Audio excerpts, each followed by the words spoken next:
The Jews are not exempt from judgment or from the responsibility to do the right thing just because they are God's chosen people. Well, welcome back to the Bible Questions podcast. And if you've noticed, if you're watching a lot of YouTube shorts or you're watching YouTube videos, you find out that there's lots of controversy going on out there between people. And just now somebody told me that there's this big issue about Israel. Well, I thought, well, duh, hasn't there always been an issue about Israel? In fact, isn't it interesting that the biggest controversy in the world has to do with a little piece of land in the middle of the Middle East called Israel? The reason this is the biggest controversy in the world is because God claims that as his land. If you aren't sure that God claims it as his land, look at Ezekiel 20 verse 40, where he calls that mountain my holy mountain. And also in Leviticus 26, when he's talking to the Jewish people, giving them their assignment for what they're going to do in the land, he tells them if they obey, then he's going to bless them. And if they disobey, he's going to take them out of his land.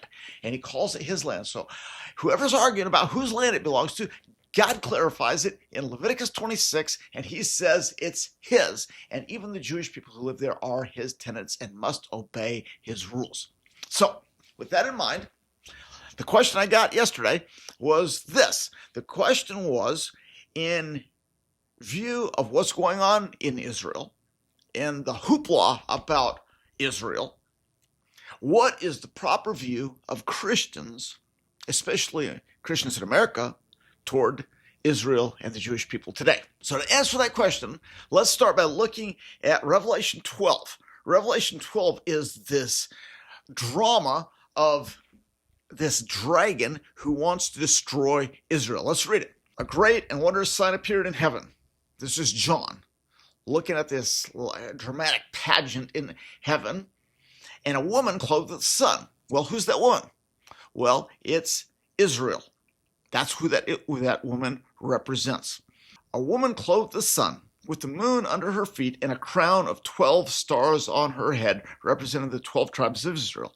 She was pregnant and cried out in pain and was about to give birth. Then another sign appeared in heaven, an enormous red dragon with 7 heads and 10 horns and 7 crowns on his head. And then we find out, let's just skip down to verse 5. She gave birth, this woman, Israel, gives birth to a son, a male child. This is Jesus, because he will rule all nations with an iron scepter. And her child was snatched up to God and to his throne. This is a picture of Jesus rising to heaven after his death and resurrection. And the woman fled into the desert. Okay. Then there's war in heaven, and this dragon fights against the angels. He's thrown to earth, and then he makes Israel his target. He wants to destroy the people of Israel. So the reason that Israel is in the news every day, the reason there's been controversy about Israel and Jerusalem for thousands of years, is because that is God's land, and the devil wants God's prized possession, both that land and the people of that land. Now you say, well, who are the people of that land? Well, we find out in Exodus 19, verse 6, that the people of Israel were chosen by God to be the priests of this planet. That God calls them and says, I will make you to be a kingdom of priests for me. For who? For him, for God. So he's going to call the Jewish people through Abraham back in something like 1800 BC. He calls Abraham, sends him to this country that is his own, and plans to use that land and Abraham for his purposes. And he makes a covenant with Abraham. And it's important that we understand what a covenant is. There's 2 kinds of covenants. There's covenants that are 2-party covenants, where they make an agreement with each other. And if one breaks their part of the covenant, then the covenant is broken. There are also covenants that are unilateral covenants.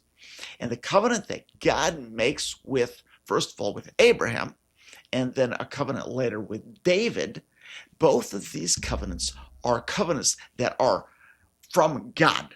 And I want us to see that in Genesis chapter 15, when God makes this covenant with Abraham. So in Genesis 15, Abraham reminds God that God had made a promise to him that he would bless the world through his descendants. The problem is that Abraham doesn't have any descendants. Here he is getting close to 100 years old and he has no son. And so he's saying, God, I obeyed you by leaving my home country, which is over in Iraq, modern day Iraq, and I came all the way to this country because you made a promise to me. But so far, how can that promise be fulfilled? Because I don't have a son.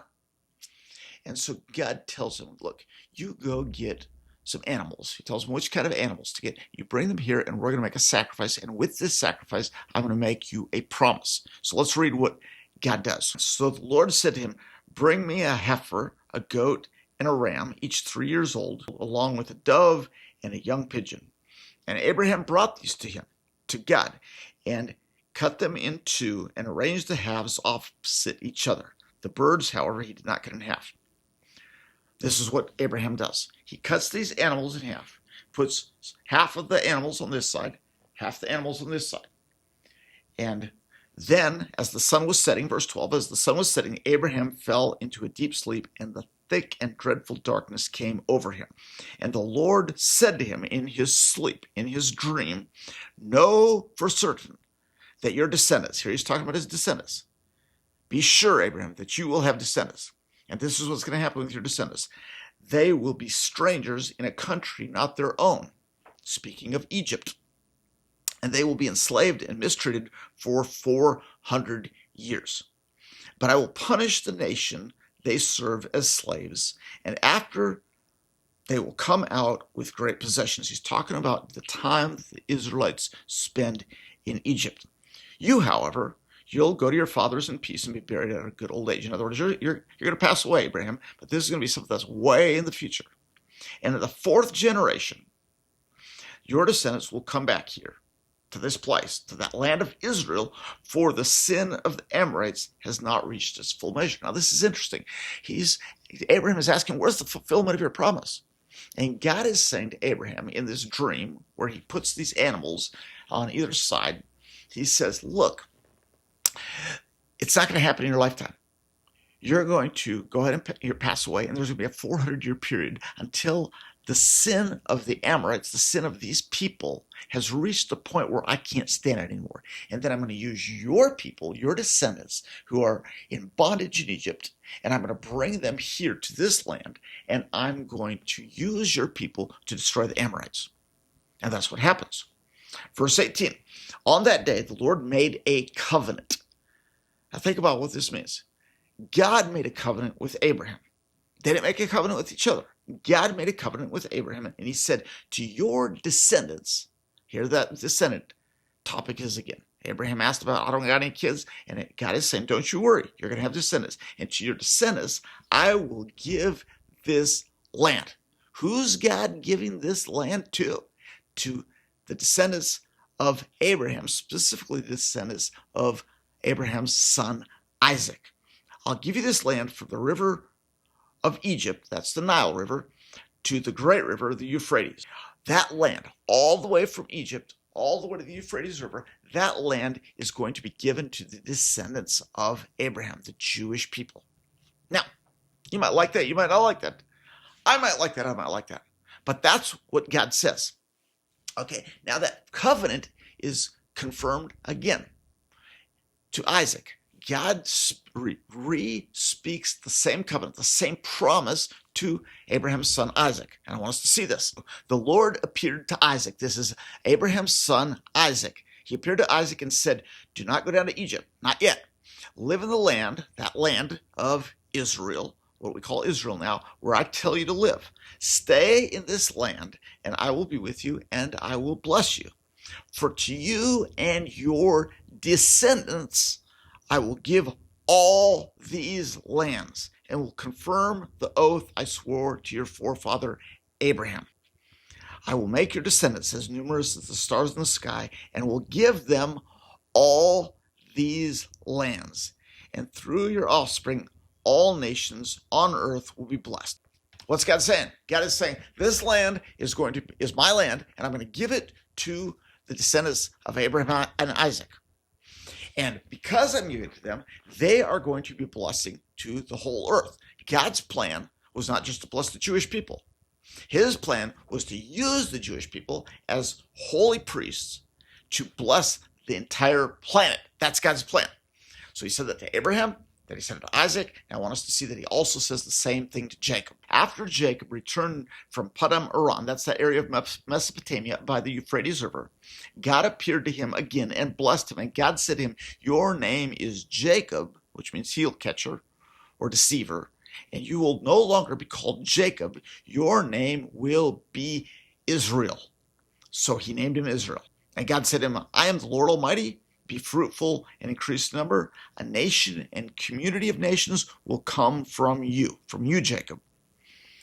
And kings will come from your body. The land I give to Abraham and Isaac, I also give to you. And I will give this land of Israel, to your descendants after you. And then God went up from him at the place where he had talked with him. Okay, what I want us to see, what's important for us to see, is God spoke to Abraham and said, this land is for your descendants. He spoke to Isaac and said, this land is for your descendants. He spoke to Jacob and said, this land is for your descendants. Now we get over to the time of Moses.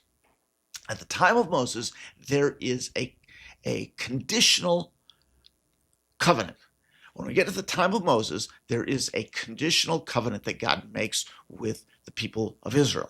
He's just brought them out of Egypt, out of the land of slavery, and he's going to send them into the promised land to defeat the Amorites. And he tells them, if you do what I tell you to do, if you obey, then this is going to be your land. And if not, I am going to send you out of the land. And if you still don't obey, I'm going to multiply your sins 7 times over. Okay, so what do? They go into the land, they don't obey. They don't obey, and so God sends them out of the land. But I want us to see something that's really important about God's promise at that time. So let's look at Leviticus 26. In the first part of Leviticus 26, God tells them that if they obey, he's going to bless them. And he tells them all these blessings that he's going to do. And in verse 9, he says, I will look on you with favor and make you fruitful and increase your numbers. And I will keep my covenant with you. That is if they obey. Okay, but what if they don't obey? Well, let's see. If they don't obey, this is part of the condition of them staying in the land. He's going to oust them from the land. He's going to send them away. But I want us to see something later on in this chapter that proves that God does not give up on his promise that he made to Abraham, Isaac, and Jacob. But if, while they're in all these lands scattered around the world, if they will confess their sins and the sins of their fathers, their treachery against me and their hostility toward me, which made me hostile toward them, so that I sent them away into all these different lands.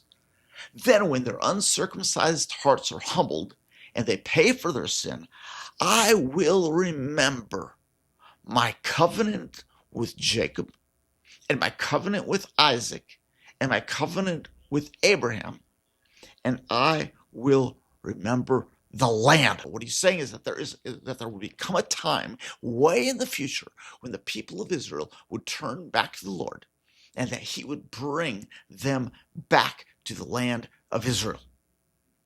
That's happened. That's happened. It was unbelievable, inconceivable that this group of people that had been scattered around the world for 2,000 years who couldn't speak the same language, none of them spoke Hebrew. They spoke all these different languages. They were different culturally. It was impossible that they would be brought back to the land and actually rule the land of Israel again. That seemed crazy. And because it seemed so unbelievable that would happen, what did the church do? The Church of Jesus took these promises and they said, well, this must not be literal because that can't happen. I mean, the impossibility of that happening is like if we believed that the Navajo nation was going to rule the North America again. I mean, it's just like, that's inconceivable. It's not going to happen. And so because it looked like it couldn't happen, because it looked like an impossibility, the Church of Jesus for almost 2,000 years just assumed that this was all allegorical and that all of the promises that were given to the people of Israel, the Jewish people, that they had now been transferred to the Church of Jesus. And so the theological campground that describes this way of thinking is called replacement theology, that the church has replaced Israel, and that God took all those promises that he made to Abraham, to Isaac, to Jacob, and he just transferred those on to people who are now Christians who aren't. It doesn't matter what their nationality or ethnicity is. But that doesn't make sense, because God doesn't break his promises, especially these promises that were made unconditionally. This is an unconditional promise from God. In fact, we know that that's the case because in Galatians 3, verse 17, we're told that it says, the law, which was introduced 430 years later after that promise made to Abraham, that law does not set aside the covenant previously established by God and thus do away with the promise. It doesn't negate the promise of God. God's promise still stands to the Jewish people. And we know it stands because what's happened? The Jewish people have come back to the land. God never breaks his promises. And he says that. He says it in Jeremiah 33, verse 25 and 26. This is what he says. This is what the Lord says. If I have not established my covenant with day and night, and the fixed laws, the laws of nature, the laws of heaven and earth, if that was the case, then I will reject the descendants of Jacob and David my servant, and will not choose one of his sons to rule over the descendants of Abraham, Isaac, and Jacob.